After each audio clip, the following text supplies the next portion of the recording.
শাড়ি পরতে ভালোবাসে না এমন ভারতীয় মেয়ে বোধহয় আতশ কাঁচ দিয়ে খুঁজলেও পাওয়া যাবে না। কিন্তু সম্প্রতি শাড়ি নিয়ে একটি গবেষণা রীতিমতো হইচই ফেলে দিয়েছে চিকিৎসা জগতে। আপনিও জানেন না শাড়ি পরতে গিয়ে মেয়েরা যে কি বিপদটাই না ডেকে আনছে নিজের জন্য।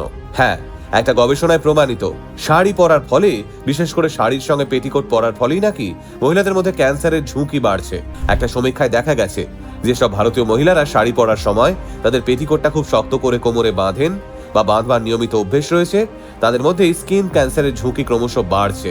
কারণ পেটিকোট শক্ত করে বাঁধার ফলে পেটে প্রচন্ড চাপ পড়ছে এবং দীর্ঘক্ষণ সেই চাপের ফলে পেটিকোটের কাপড়ের সঙ্গে স্কিনের ঘষা খেয়ে রক্ত জমে যাচ্ছে, যা স্কিনে মারাত্মক ক্ষতি করে দিচ্ছে মহিলাদের শরীরের এই ক্যান্সারকে গবেষকরা নাম দিয়েছেন পেটিকোট ক্যান্সার।